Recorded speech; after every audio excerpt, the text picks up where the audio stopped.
strong.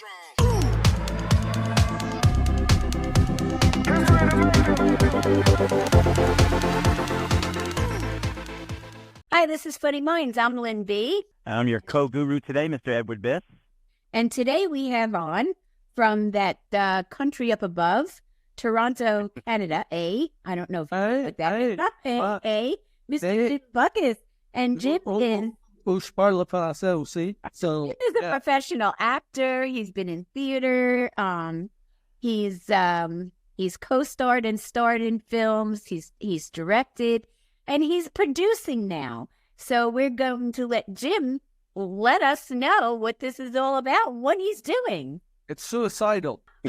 Stephen, you actually, I think you left out something very important too. He's also a multi-degree black belt in many different disciplines as well. Yeah. I didn't bring my purple belt today, but I have purple behind me, so. That's why I survived all of this stress. 50 years of Zen. Oh, okay. Namaste. I'll be one of the housewives. No, namaste. So tell us about yourself. How did you get started and bring us up to this point right now? Oh, my life is probably a book in itself one day to those who might be interested. But, where can I start? Started in martial arts when I was 10, 11. I had my first karate school when I was 21. I had my first business when I was 22. Didn't work out too well. Had an idea for a sports center before anybody even thought about it. Oh. And put up a basis for one that now in a small town is a huge enterprise. Left and studied medical and represented a company in medical. And along all of that, I started in creativity by being a apprentice theater person. I applied for a special program through an interview, and I didn't have any background, and I figured, I haven't got any chance. I'm not a thespian like everybody else, so I'll probably be turned down. So it was with a group, and 2 weeks later, I got a notification that I was picked with one other guy for a 2-year program. And I read, You're joking. Me?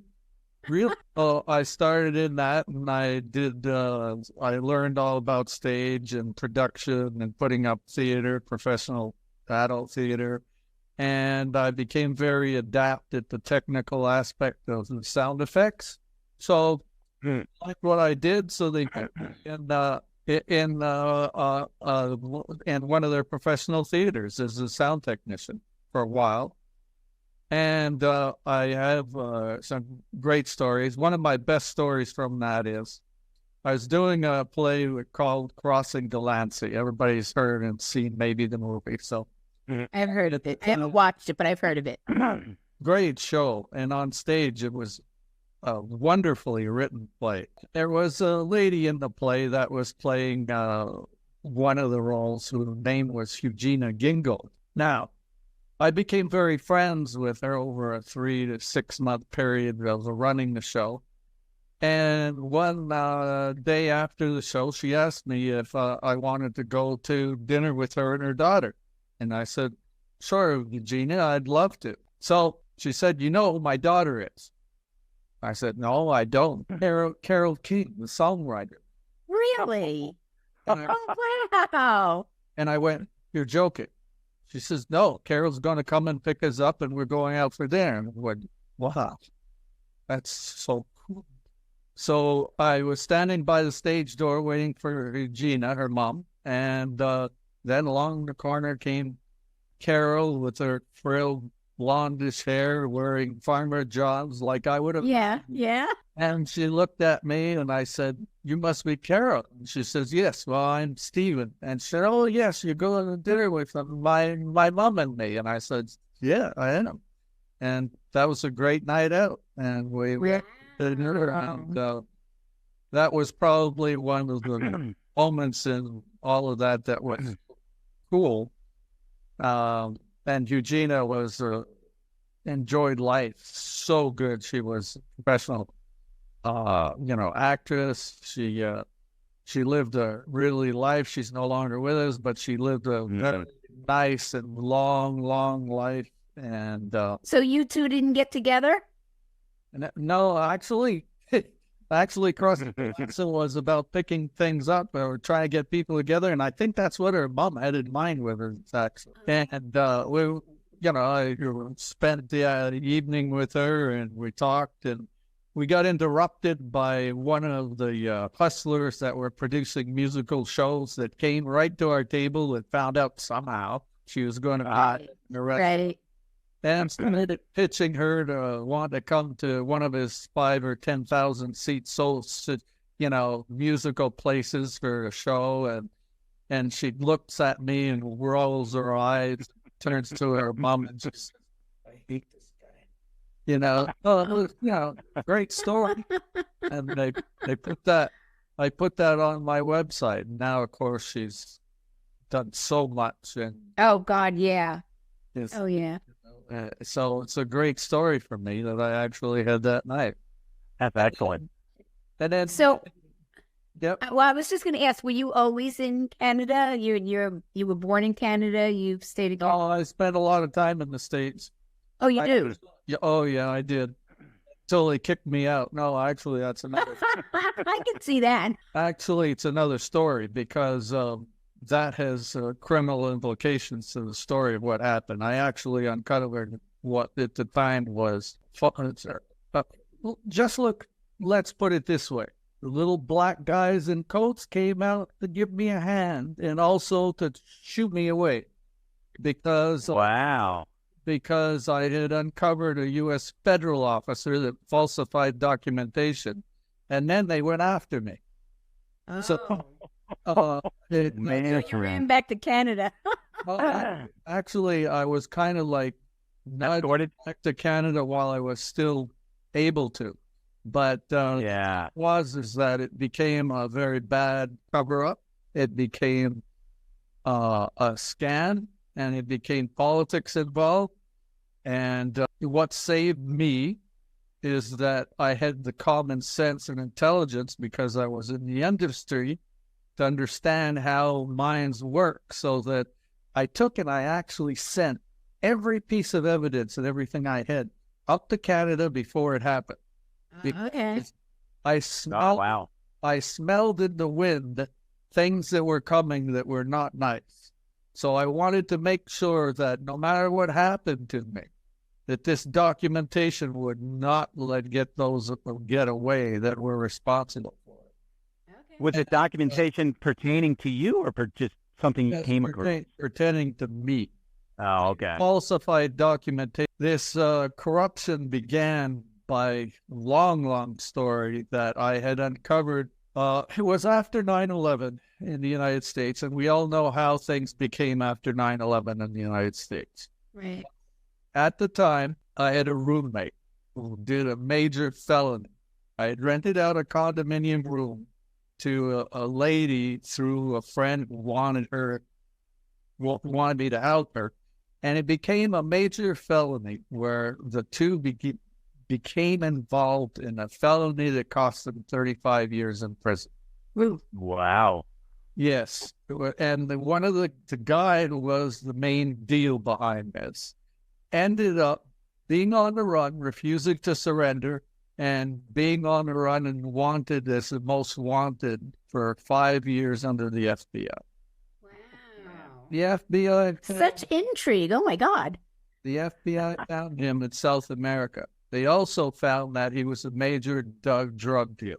So the thing is that I was supposed to testify, and somebody didn't like that. So these fingers found their ways through to a U.S. border officer that falsified documents in order to force me either into jail or out of the U.S. I uncovered it. I reported it.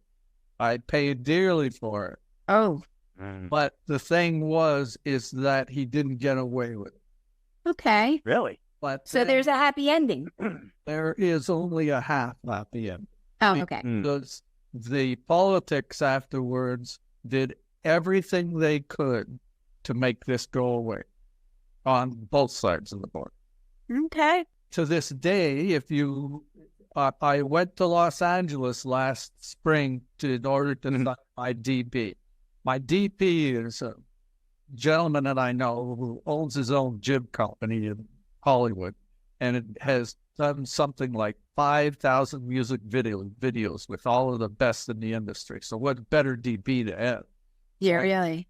I went down to see him for the first time I'd been in the United States in many, many years, because I had contacted a U.S. attorney, and he told me that the problem is with 9/11 is that if you have gangs or mobs or corruption, that if they so define you as being some kind of threat, they don't even need a warrant, not even for a Canadian. They just throw you in a slammer, and they can be there for 5 years. And he said, they'll knock on your door and they'll say, "I'm sorry, we made a mistake. You can leave." So this trial TV lawyer told me that until this corruption or this United States or whatever persons have sent you documentation that can prove your story, be very, very careful, because there was somebody very powerful that was behind this, that went to this extent. So I said, okay. So for the first time, I went through the airport in Toronto last spring, but I was prepared because I didn't know what was going to be on the system. So I had all the insurances that you could imagine in the world. So I said, even if something happens, I'm so insured that, I even took out like $5 million of medical coverage in the U.S. I did everything to make sure I was covered every way possible. So I was right. I got placed in secondary. I had to go into an area which only Americans are allowed inside of a Canadian territory. There's no Canadian. It's only Americans, the little black guys in black coats and stuff in this little place. And I sat down and he said, "Mr. Bockus, so you haven't been in the United States for a long time." And I said, "Yes, sir." He said, "I also seen that there's something on your computer from 2005. And I almost started to laugh. And I said, "Yes, officer, there is. It's called a federal conspiracy." And his eyes went like this. He looked at me and he said, "You're serious?" It was like all of a sudden this guy was thinking about himself. What am I doing here sitting in front of this guy? What problems am I going to have? So a little chat at 10 minutes, and he looked at everything and he said, "You've done no crimes. You're not wanted. You're allowed everywhere." I said, "Yes, sir." So he said, "Okay, well, on your way." Oh, okay. So I got down there, and the interesting thing was not one single police officer, not one single law enforcement officer, not one single anyone so much as came near me. So obviously the word got around, which was, I suppose, a good thing. So I went to Hollywood and I signed a deal with the DP, and then I came back. But when I came back, I began being attacked, big time, in the computers, on phones, on hacks, you name it.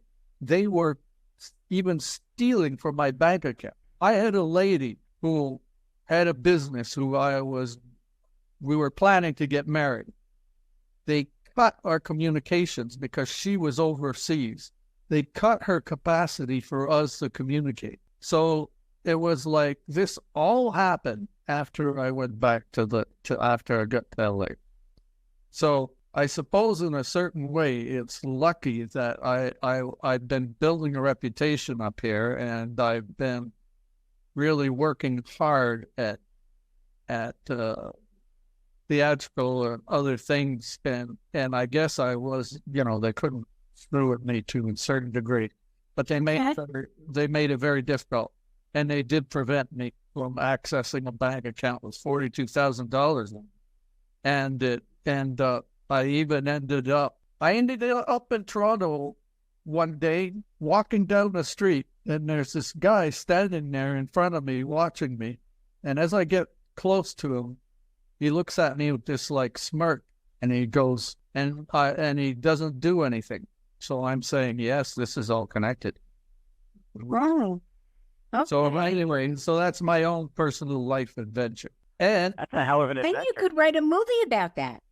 Oh my God, yeah. I'd rather somebody else did, because I went through. I've been through so many emotions with it that I don't know if I'd care to recall everything. On the screen. Okay. Even when I was uncovering this federal officer, I had at the time a high-paid attorney that was a labor attorney representing me. 10 days after this happened, the guy sent me a notice he wasn't going to represent me anymore after I paid him $8,000 US. Wow. It was like, obviously somebody not very hard on doors and wanted this Right. under the rug. Well, Anyway, tell us about your movie. well, my movie is very exciting. I guess it's from all the emotions that I tell you about. I started writing a couple of years ago a screenplay. Actually, to start back, I actually wrote a teleplay for Star Trek in an attempt to get it in.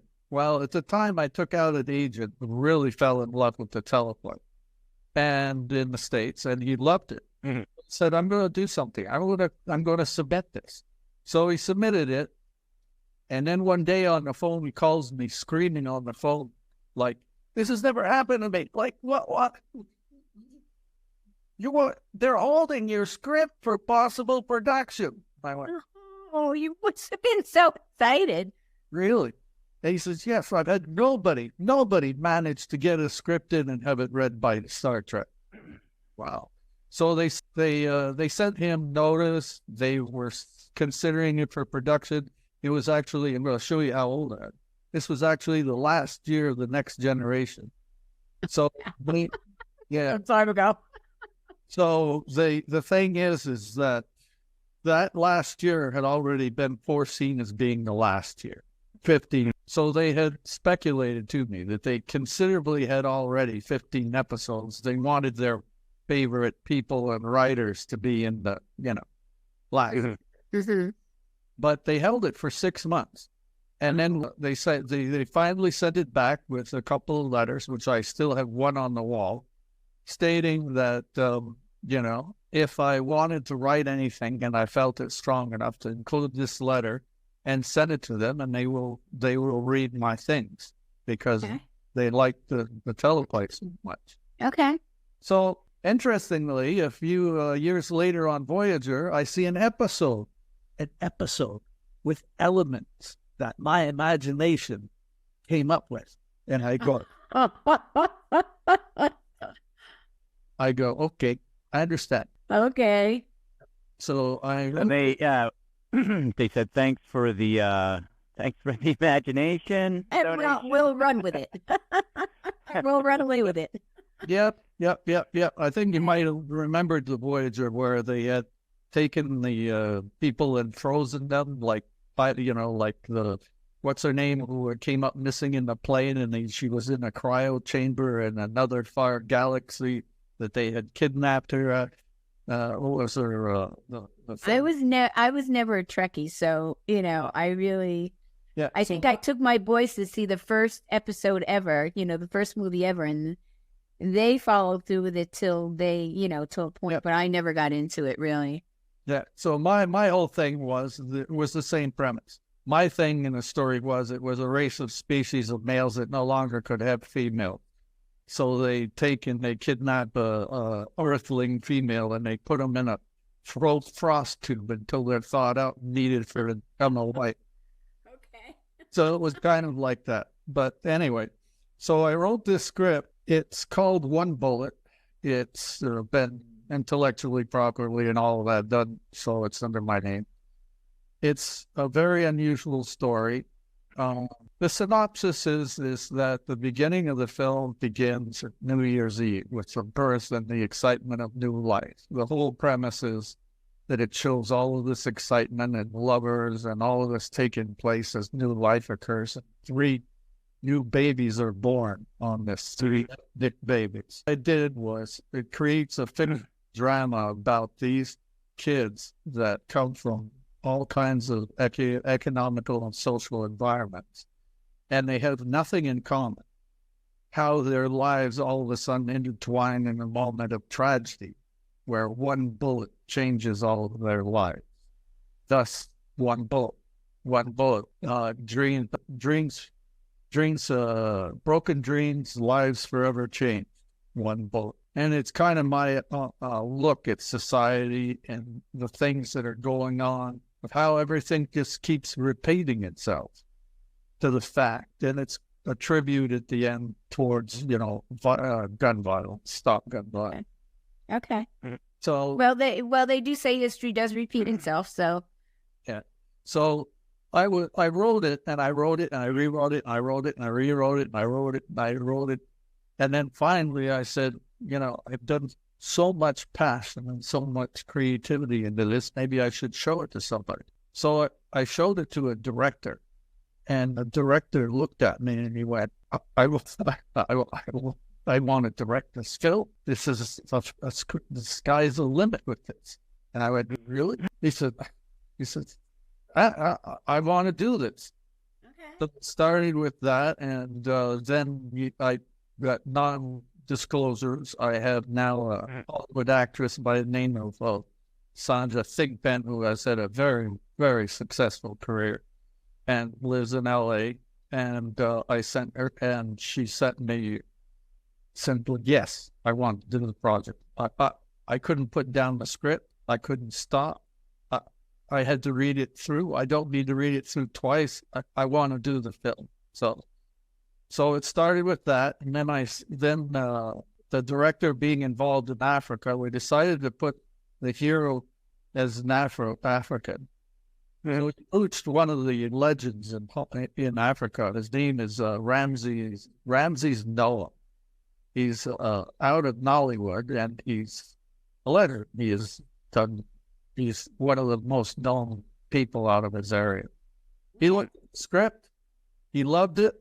He's committed. So that was like bing bang. Then I approached another. I wanted to get as much distribution as I could, and also within the parameters of the Canadian system, so that I still provide the requirements, so that I can also get help for fundings. And okay. So I got a Hollywood actress. I got a Nollywood actress. Then I went Nollywood actor. Then I went to India again.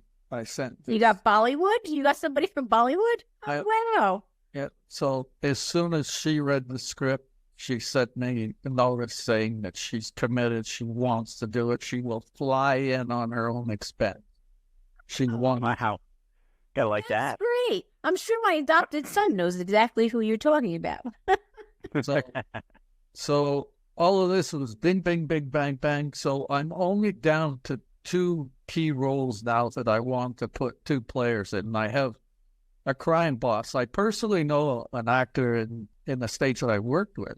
Actually, the name is Anthony Caron. He was in Bad Boys 2. He's done a tremendous amount of stuff. Okay. And I wanted to give him the role, so I'm waiting to hear from him. But I had talked to him, and he said he would do a film with me. So I am hoping that's okay, because as the crime boss needed in there, once you look at Anthony Caron's picture and you think of crime boss, it couldn't. He fits the picture, right? Yeah. Yeah. And I found his sidekick. I was in downtown Toronto, and I came across the security guy. He's about 6'4". He's built like a brick box. He's kind of slut. He has a little beard. And I talked to him, and it was like, man, you have to be the right-hand guy to this crime boss. And so I got the perfect thug, the perfect muscle. He won't have Is his name Carmine, or probably not if he's in Canada. He won't have a lot of dialogue, but he'll always be in those scenes with the crime boss. He'll just have that intimidating, ultra intimidating look. Yeah. So I put this together, and everything is, the DP, the director I signed a contract with the director.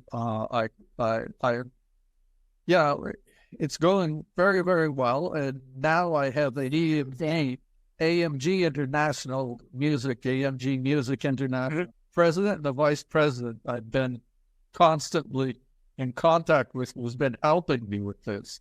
And AMG will produce the soundtrack. and the musical rights and songs and whatever's needed for it. So it's coming together, and we're And you have a costume designer and, special effects and the whole nine yards? Well, I haven't got all of those guys, but I a lot who have contacted. Okay. I wanted to get this core, this heart of the program in. I call it the heart, the main leads. Right. Because then you can the others are all there. So fan out from there. Okay. So when do you think you're going to start production on it? I wanted to start production, pre-production already, but there is a contracts and such that need to be signed, and I have a little bit more funding need, and then it'll go. Canada has some great terms for tax credits and this sort of thing. All right. I also put it on a lower budget scale, which is working for today's scenario fine. I had a professional film accountant budget the film. It was budgeted for $10 million, which is in U.S. dollars only like $7,500,000. Oh wow! And these actors, including the lead actor from Nollywood, wants to do this so bad that he only wants to charge us $150,000. Okay. I feel so you're in. I'm feeling like, it's the worst feeling, and the scariest part for me was I wrote this. And the scariest part for me was the fear of presenting it and having people look at me and go, "This is a piece of garbage." Sorry, not interested. So, I mean, to me, that was the scariest part. But you've gone far beyond that. I mean, people are loving this. They love the script. They love the whole concept of your movie. Yeah. So, I mean, like, you've got to be like sitting on top of the world, that you wrote something and you're going to produce something that's really going to be meaningful. Well, it's tough as any type of artist to, put yourself out there, and obviously you've been doing it for a long time, but when you get to that pinnacle of your career where you're putting forth something super special, and you know it and you feel it, and you take that leap, so yeah, there's a lot of anxiety there and a lot of stress trying to put Wow. If you get finished in enough time, we might see your name on the Academy Awards next year. You never know. And then I can say, I know him. He was No, see, that's not cool, because they won't let him fly to Hollywood now. They'll have to have the Oscars in Toronto. They'll hide your statue. I'll have them. I'll get on the plane, and on the plane I go, "Sorry, technical difficulty. The plane has been grounded." But they'll kidnap your statue and hold it for ransom. You'll see fighter jets next to your side of the plane. Oh, God. That's funny. Right now. Put her in. But I think that's wonderful, Stephen. I mean, like, you took a concept and you didn't know where it was going to go, and it went in the right direction, I mean, there's not that many. Well, people like Spielberg and people like that, I think anything they write, even if it sucks, becomes a hit, Well, it's who they are, right? Yeah, exactly. But when you're somebody like you, to have all of this, I think is absolutely wonderful. Well, I was telling the director, I said, so far, the greatest feeling in all of this is for me is the years that I put into writing it.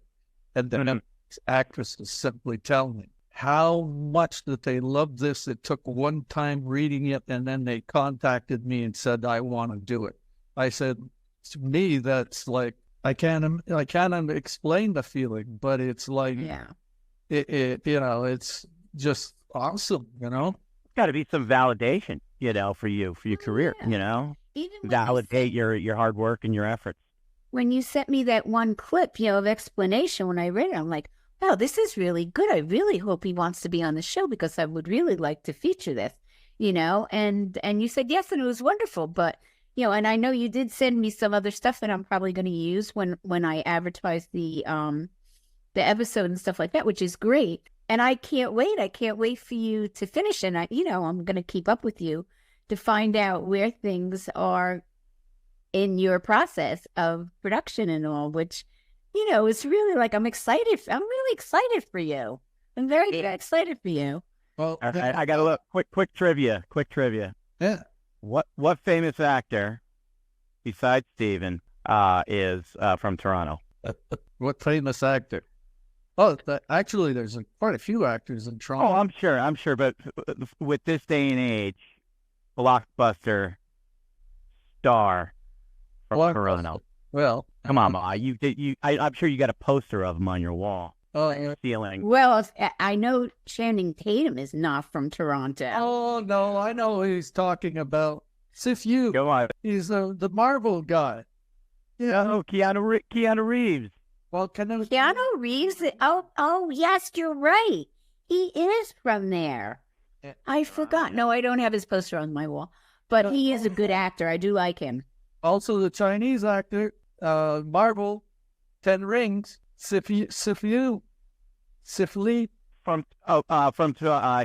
Toronto as well. Oh, yes. He's Toronto. I did not know that. Wow.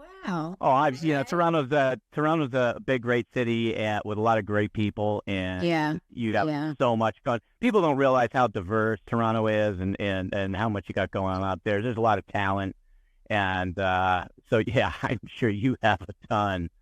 But Canada, in and of itself, there's so many beautiful areas up in Canada.